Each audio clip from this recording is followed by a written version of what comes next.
सो hey दिन बच्चा party, welcome back to Avid foundation. तो जैसा बच्चों हमने आपसे कहा था कि हम आपके लिए लेके आएंगे one shot work energy and power.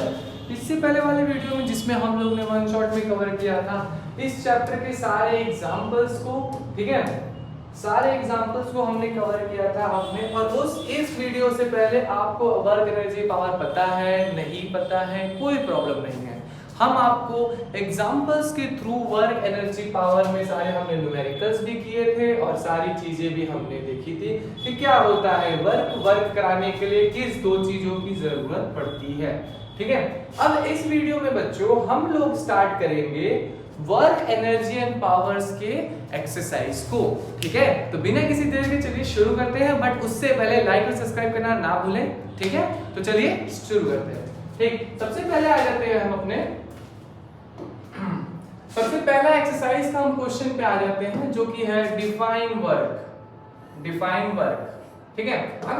अगर बच्चों आपने प्रीवियस वाली वीडियो देखी है अच्छी बात है, नहीं देखी कोई बात नहीं, हम हैं आपके लिए, आप बिल्कुल निश्चित होके बस हमारे साथ इस वीडियो को कंटिन्यू करिए। ये हमारी रिस्पॉन्सिबिलिटी कि आपको वर्क एनर्जी एंड पावर समझ में आए, ठीक है। चलो सबसे पहले हमने पूछा है डिफाइन वर्क।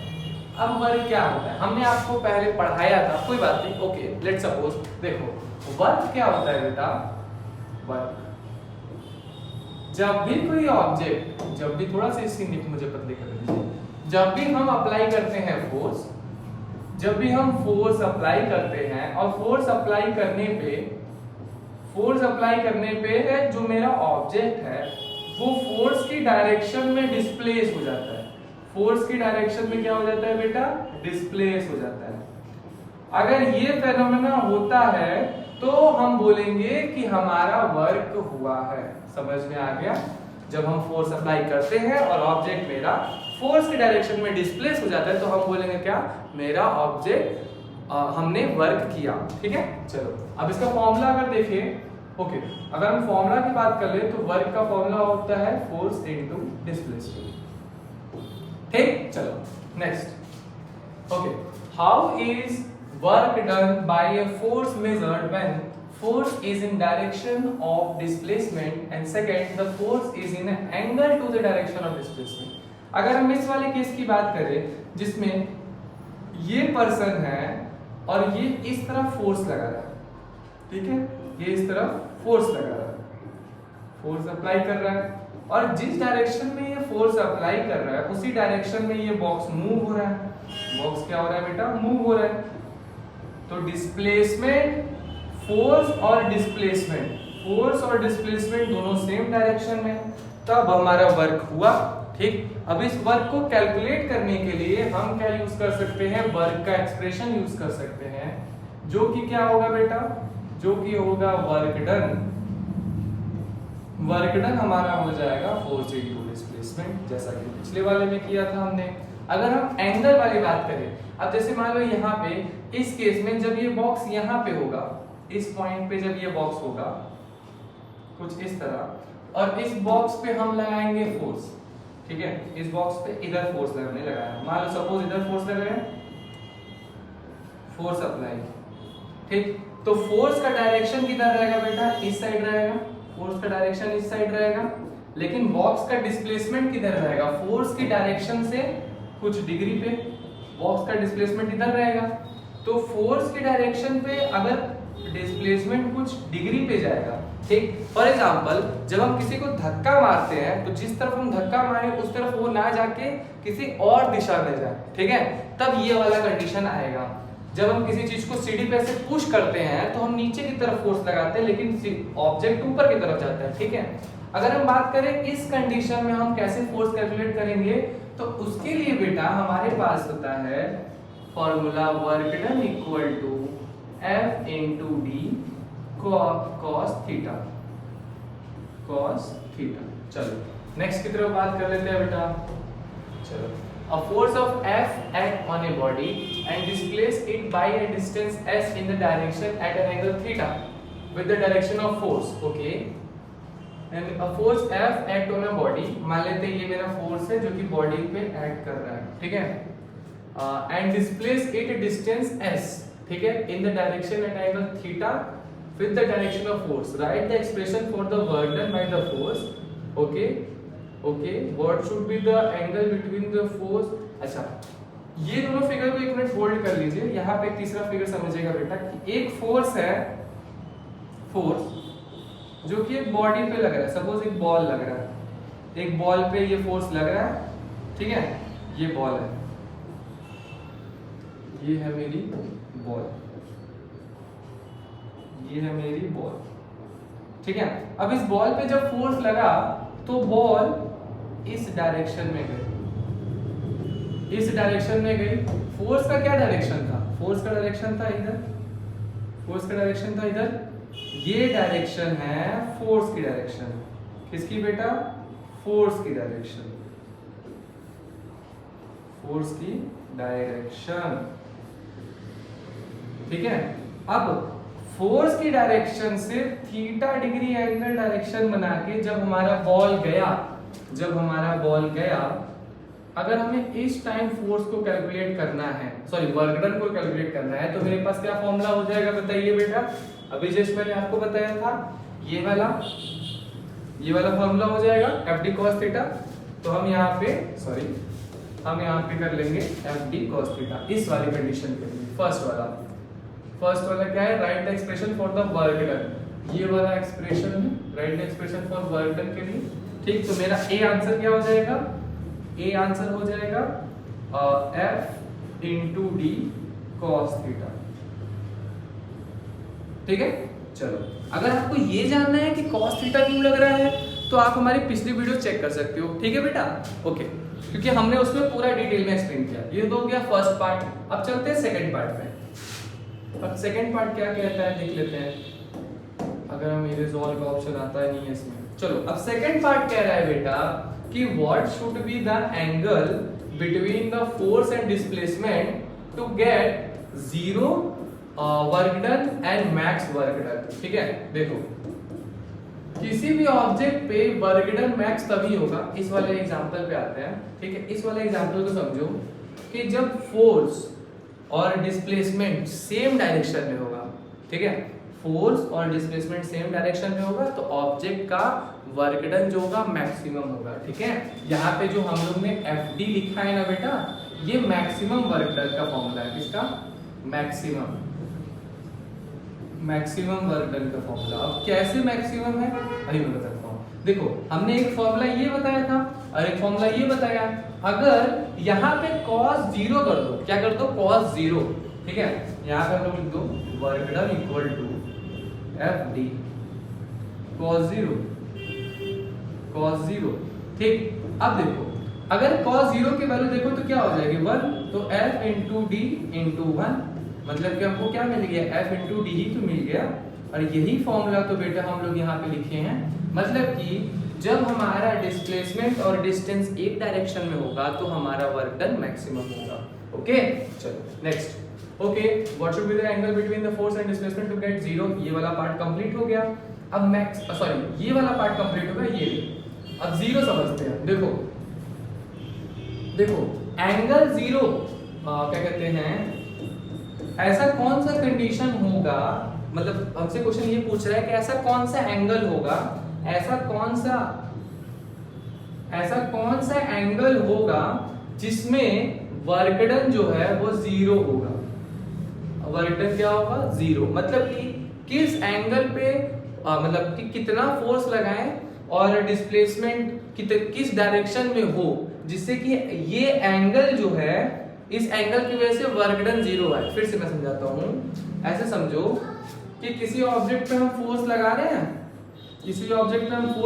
हैं, और उसका डिस्प्लेसमेंट कुछ इस तरह हुआ कि कुछ एंगल को बनाया, डिस्प्लेसमेंट इधर हुआ और वो कुछ एंगल बनाया फोर्स से, लेकिन जो इसका वर्क डन हम कैलकुलेट करें ये 0 आ जाए, तो वो कितने एंगल पे ऐसा बनाएगा जिससे वर्क डन 0 आ जाए, ठीक है। अगर हम इसको यहाँ समझे तो हम क्या जानते हैं कि work done equals to FD cos theta होता है,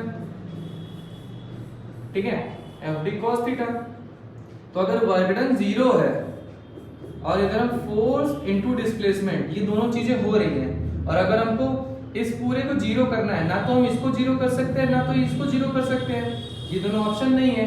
तो हमको cos को 0 करना होगा, और cos 0 तो सिर्फ और सिर्फ cos 90 पे होता है।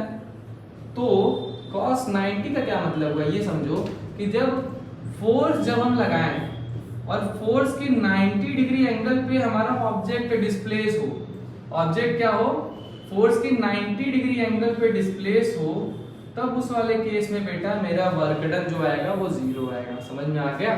तो यहाँ पे 0 वाला कंडीशन क्या होगा, थीटा इक्वल्स टू 90। मैक्स वाला कंडीशन क्या होगा, मैक्स वाला कंडीशन होगा थीटा इक्वल टू 0। चलो next question. A body is acted by a force stated to condition when the work done is 0. Okay, हमसे बोल रहा है कि किसी भी बॉडी पे फोर्स लग रहा है, ठीक है, हमको बताना है कि कब उसका फोर्स 0 होगा। देखो सॉरी, वर्क डन 0 होगा। देखो वर्क डन 0 का अभी मैंने एक केस बताया जब थीटा 0 हो जाता है। थीटा 0 मतलब कि जिस डायरेक्शन में फोर्स लग रहा है, सॉरी थीटा 0 नहीं थीटा 90, थीटा 90 मतलब कि जिस डायरेक्शन में फोर्स लग रहा है उसके परपेंडिकुलर डायरेक्शन में डिस्प्लेसमेंट हो रहा है, तब इस कंडीशन में तब हमारा वर्क डन 0 होता है। क्या होता है, वर्क डन जो होता है बेटा वो 0 होता है, ठीक है। अब एक कंडीशन और आती है, एक कंडीशन और आती है जहाँ पे वर्क डन 0 होता है। अगर हम बात करें कि फॉर एग्जांपल जैसे ये वाला कंडीशन है जिसमें इधर फोर्स लगाया, सॉरी इसमें जो ये पर्सन है ये ऊपर की तरफ फोर्स लगा रहा है। किधर लगा रहा है, ऊपर की तरफ फोर्स लगा रहा है, इसको उठाने के लिए, इस बॉक्स को उठाने के लिए, इस बॉक्स को उठाने के लिए ऊपर की तरफ फोर्स लगा रहा है, और इस बॉक्स को लेके चल किधर रहा है, इस दिशा में, तो डिस्प्लेसमेंट इस तरफ हो रहा है। तो फोर्स और डिस्प्लेसमेंट के बीच में 90 डिग्री का एंगल है, तो यहाँ पे ये जो पर्सन है ये जो वर्क डन करेगा वो कितना आएगा, 0 आएगा। कितना आएगा, 0। कब वर्क डन इसका 0 आएगा, जब ये पर्सन किसी चीज को उठा के एक जगह से दूसरी जगह ले जाएगा, ठीक, उठा के एक जगह से दूसरी लेके जाएगा तभी वर्क डन इसका 0 होगा। उठा कर रख देगा तो वर्क डन 0 नहीं, या फिर उठाएगा तो वर्क डन 0 नहीं। जब उठा लिया है और एक जगह से दूसरी जगह ले जा रहा है तब वर्क डन 0 होगा। अब अगर हम इस कंडीशन की बात करें, यहाँ पे तो वर्क डन 0 समझ में आ गया जब थीटा हमारा 90 था। अब यहाँ समझो, देखो अगर ये इसको फोर्स लगाता है, अगर मान लो यहाँ पे ये फोर्स लगाता है इस दिशा में, और फोर्स लगाने पे ये जो बॉक्स है वो मूव ही नहीं किया, डिस्प्लेसमेंट 0 हुआ, तब भी मेरा वर्क डन 0 होगा। क्या होगा, वर्क डन 0 होगा, ठीक है। ये बात समझ में आ गई। चलो अच्छा, अगर इसको तुमको फॉर्मूला में रखना है तो तुम फॉर्मूला में रख सकते हो। वर्क डन इक्वल टू क्या होता है, force into displacement cos theta, cos theta. अब देखो फोर्स तो तुम लगा रहे हो, मान लो 5 मिनट लगा रहे हो, लेकिन अगर डिस्प्लेसमेंट 0 हो रहा है और cos की कोई भी वैल्यू रख लो, 0 1 2 3 कुछ भी, तो ये 0 ओवरऑल वर्क डन को तो 0 कर ही देगा, ठीक है। चलो नेक्स्ट क्वेश्चन आ जाते हैं। State the condition when the work done by a force is positive negative, explain with the help of example. अब देखो हमसे पूछ रहा है कि वर्क डन कब नेगेटिव हो सकता है, कब पॉजिटिव हो सकता है। वर्क डन कब पॉजिटिव हो सकता है, कब नेगेटिव हो सकता है, हमको ये बताना है। देखो बहुत सिंपल सा चीज है बेटा। अब यहाँ समझना, ये जो दादी है ये इस दिशा में फोर्स लगा रही है, किधर, इस डायरेक्शन में फोर्स लगा रही है, और ये ट्रॉल भी इसी डायरेक्शन में डिस्प्लेस हो जा रहा है, तो यहाँ पे वर्क डन पॉजिटिव होगा, ठीक है। अब यहाँ पे देखो, यहाँ पे क्या है, ये वाला जो एरो है बेटा ये फ्रिक्शन फोर्स को दिखा रहा है। किसको दिखा रहा है बेटा, ये फ्रिक्शन फोर्स को दिखा रहा है। किसको, फ्रिक्शन फोर्स को, ठीक है। और ये वाला जो एरो है वो डिस्प्लेसमेंट को दिखा रहा है। किसको, डिस्प्लेसमेंट को, डिस्प्लेसमेंट। तो अब यहां पे जरा अगर देखो कि डिस्प्लेसमेंट और फ्रिक्शन, अगर हम इसको एरो से ही प्रॉपर बना ले तो फोर्स का डायरेक्शन है इधर और डिस्प्लेसमेंट का डायरेक्शन है इधर, ठीक। अगर इन दोनों के बीच में हम एंगल देखें तो मेरा एंगल आएगा 180 डिग्री का। कितना आएगा, 180 डिग्री का एंगल आएगा, ठीक। अगर हम यहाँ पे कैलकुलेट करें वर्क डन को, तो वर्क डन का फॉर्मूला तो मैंने अभी भी बताया था आपको, क्या लगाएगा, work done equal to F into D cos theta, F into D cos theta. अब जब हम यहाँ पे वैल्यू रखेंगे तो cos 180 की वैल्यू होती है -1, cos 180 की वैल्यू क्या हो जाएगी, -1, जिसकी वजह से यहाँ पे हमें वर्क डन नेगेटिव मिल जाएगा। ठीक है, तो कंडीशन बहुत आसान है, जब वर्क डन और फोर्स एक डायरेक्शन में होगी तो पॉजिटिव, जब वर्क डन और फोर्स अपोजिट डायरेक्शन में होंगे तो नेगेटिव। ठीक, चलो नेक्स्ट तरफ बढ़ते हैं। A body is moved in the direction opposite to the direction of force acting on it. State whether the work done by the force or work done is against the. State whether the work done is state whether the work is done by the force or work is done against the force. ओ हमसे पूछ रहा है कि एक body है जो कि move कर रही है स्लाइडली इस तरह, तो हमको बताना है कि body is moved in direction opposite to the direction of force। ठीक है, state whether the work is done by the force or work is done against the force। नहीं, हमको ये होगा work is done by the force। ठीक है, work is done by the force। यहाँ पे फोर्स की यहाँ पे फोर्स की वजह से वर्क हो रहा है। ठीक है, फोर्स की वजह से वर्क हो रहा है। फॉर एग्जाम्पल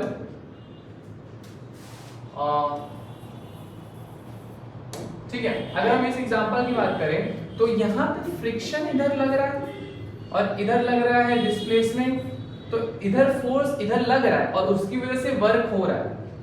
वर्क यहाँ पे देखो F into D cos theta, F into D cos theta लगाइए और यहाँ पे देखिए 180 आ जाएगा, हमने आपको बताया था। तो ये work is done by the force होगा, not work is done against the force. ठीक है, work is done by the force होगा क्योंकि यहाँ पे ये फोर्स लग रहा है, ये वाला फ्रिक्शन फोर्स। ठीक है, चलो next question. When a body moves in a circular path, how much work is done by the body? Give reason. The body is acted upon centripetal force. यहाँ पे एक डायग्राम था, कहाँ गया? Where is satellite revolve? ये यहाँ पे भी वो डायग्राम गायब है, एक डायग्राम गायब हो चुका है। चलो ठीक है, मैं बताता हूँ क्या क्या प्रॉब्लम आ रही है। देखो ये सर्कुलर मोशन का क्वेश्चन है, मान लो ये मेरा अर्थ ब्लू से होता है तो मैं ब्लू ले लूंगा, ये मेरा अर्थ है। सपोज ये मेरा क्या है, अर्थ है। ठीक है, अब अर्थ के अराउंड घूमती है सैटेलाइट। अब मेरी ड्राइंग मत जज करना, मेरी ड्राइंग बहुत अच्छी है। ये है मेरी satellite.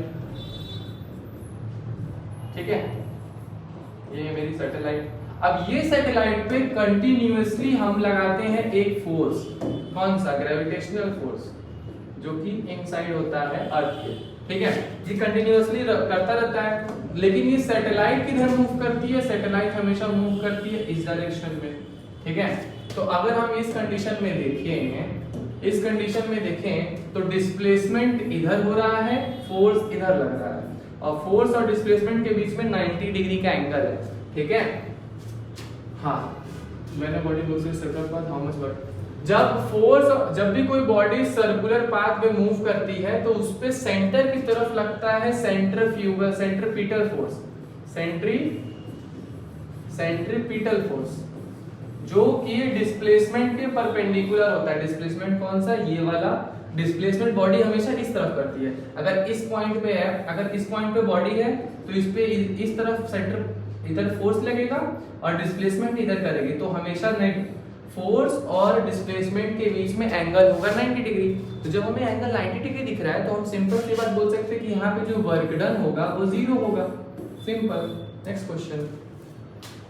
A satellite revolve around the earth in a circular path. What is the work done by the satellite? तो आंसर 0 दिया भी है और इसका आंसर सही भी है, यही रीजन होगा सेम वाला। चलिए next question. State whether the work is done or not by writing yes or no in the following case। चलिए ये वाला देख लेते हैं, क्वेश्चन क्या कह रहा है। ये बोल रहे हैं a man pushes a ball, ये वाला कंडीशन है, ये वाला है।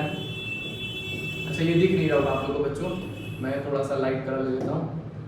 ठीक है, ये ए वाला कंडीशन है जहां पे ये वॉल है और ये पुश कर रहा है। ठीक है, ये वॉल है और ये पुश कर रहा है। तो जब ये पुश कर रहा है वॉल को, तो वॉल तो मूव करेगी नहीं, तो ये इस डायरेक्शन में फोर्स तो लगाएंगे, इस डायरेक्शन में फोर्स तो लगाएंगे, लेकिन डिस्प्लेसमेंट तो 0 होगा, तो वर्क डन हमारा 0 आ जाएगा। वर्क डन क्या आ जाएगा? 0। अभी हमने आपको पढ़ा दिया। ठीक है, तो इस कंडीशन में क्या होगा? वर्क डन नहीं होगा, no. Next. A coolie stand with a box on his head for 15 minutes. अब यहाँ पे देखो, यहाँ पे भी सेम कंडीशन है, वर्क डन के लिए इधर फोर्स लगा रहा है कूली ने, कूली इधर फोर्स लगा रहा है, डिस्प्लेसमेंट किधर हो रही है, डिस्प्लेसमेंट जीरो हो रही है, क्योंकि ये स्टैंड कर रहा है, खड़ा है बस लेके 15 मिनट के लिए। तो ना देखो, अगर मैं ऐसी चीजों को ऐसे उठा लूं, मेरा कंटिन्यूअसली फोर्स ऊपर की तरफ लगेगा ना, लेकिन अगर डिस्प्लेसमेंट की बात करें तो ये बॉक्स डिस्प्लेस होगा नहीं, तो हमारा वर्क डन नहीं हुआ, वर्क डन जीरो है। यहाँ पे भी वर्क डन जीरो, इसको भी नो लिख दो, इसको भी नो लिख दो। अब बॉय क्लाइंब अप 20 स्टेयर्स। अब देखो ये वाला जो कंडीशन है, यहाँ पे बॉय जो है इधर फोर्स लगाएगा और बॉय आगे की तरफ मूव भी करेगा। जब हम सीढ़ी चढ़ते हैं, ये इस तरफ फोर्स लगाया, ठीक है, और ये इस तरफ आगे भी बढ़ गया और इस डायरेक्शन में ये आगे भी बढ़ गया, डिस्प्लेसमेंट भी किया। तो जब फोर्स भी लगाया, फोर्स भी हुआ, डिस्प्लेसमेंट भी हुआ, और फोर्स और डिस्प्लेसमेंट सेम डायरेक्शन में भी है, तो वर्क डन तो होगा ही होगा, वर्क डन तो होगा ही होगा। तो ये वाला कंडीशन हो जाएगा yes. Next condition, a coolie carrying X, coolie X carrying, ये एक्स कूली है, carrying a load on his head climb up slope and, अच्छा सॉरी ये वाई कूली है, सॉरी क्लास, ये है वाई कूली, ठीक है, ओके। कूली अंदर coolie Y carrying the identical load on his head moving the same distance. अच्छा ये क्वेश्चन तो आई होप तुम लोग कर लोगे, क्योंकि अभी जस्ट मैंने ये चीज बताई है तुम लोग को, ये वाली ये बताया है और एक और बताया है, कहाँ गया स्लोप वाला, कहाँ गया, ये और ये दोनों चीजें अगर आप तुमको समझ में आए तो ये क्वेश्चन तुम कर लोगे, ये आप लोग करिएगा, ये आप लोग का होमवर्क है, आसान सा क्वेश्चन है, कर लीजिएगा। नेक्स्ट क्वेश्चन चलते हैं। The work done by fielder when he take a catch in a cricket match is negative. Explain। अच्छा देखो, ये बोल रहा है कि जो क्रिकेटर होता है जब बॉल को कैच करता है तो वो नेगेटिव होता है उसका वर्क डन। क्यों? अब थोड़ा समझो। देखो बॉल का डिस्प्लेसमेंट किधर है, इधर, और फील्डर किस दिशा में फोर्स लगा रहा है, इधर ना। जब भी आप बॉल को कैच करते हो तो आपके बॉल कैसे कैच करते हो, इस तरह कैच करते हैं, इस तरह कैच करते हैं, तो बॉल का डिस्प्लेसमेंट इधर होता है, लेकिन हम अपना फोर्स कैसे लगाते हैं, ऊपर की तरफ लगाते हैं ना। तो यहाँ पे फोर्स और डिस्प्लेसमेंट के बीच में कितने डिग्री का एंगल है, 180 डिग्री का। तो जब हमें 180 डिग्री का एंगल मिल गया तो हमारा वर्क डन जो होगा बेटा वो नेगेटिव होगा, simple. Next question, give an example when the work done by a force is work done force of gravity acting on a body is zero even though the body get displaced from its initial position। give an example, same satellite वाला यहाँ पे मैंने समझाया ना। यहाँ पे देखो, ये जो सैटेलाइट पे वर्क डन होगा अर्थ के ग्रेविटेशनल फील्ड का वो जीरो होगा ना। हम मून की बात करें तो मून ऑटोमेटिक मूव करता रहता है, क्यों? क्योंकि उस पे work done by force of gravity, work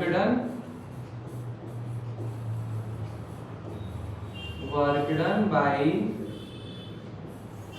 force of gravity, force of gravity जो होता है वो जीरो होता है, लेकिन तब स्टिल वो मूव करता है। स्टिल क्या करता है, वो स्टिल मूव करता है, ठीक है। तो आप एक एग्जांपल ले सकते हो कि the moon rotates around the sun and it is, और देखो given example when the work, आप सीधे एग्जांपल दे सकते हो मून और अर्थ वाला, ठीक है, even though the body get displaced. आप यहाँ पे देखो, यहाँ पे ये सैटेलाइट मूव हो रही है ना, और इस पे वर्क डन जो है वो जीरो है। वर्क डन क्या है बेटा, जीरो, लेकिन तब भी ये बॉडी पूरी तरह से मूव करती है, ठीक है। चलो इसको मैं रेस कर देता हूँ क्योंकि आपको ऐसे नोट्स ये मिलेगी तो आपको काम आएगी। चलो ठीक है, चलो नेक्स्ट क्वेश्चन देख लेते हैं। ये हो गया, खत्म। ठीक, तो ये सारे हो गए मेरे क्या कहते हैं, सारे थ्योरीज पार्ट कंप्लीट हो चुका है। अब हम एक्सरसाइज के सारे न्यूमेरिकल्स पे आएंगे, ठीक है। अच्छा, उससे पहले बच्चों हो सके तो प्लीज इसको एक बार रिवाइज करिएगा ताकि आपको याद रहे, ठीक है। और मिलते हैं आप सबसे नेक्स्ट वीडियो में with the last video of this part work energy and power. ठीक है, तब तक के लिए लाइक सब्सक्राइब करना ना भूलें और मिलते हैं आप सबसे नेक्स्ट वीडियो में।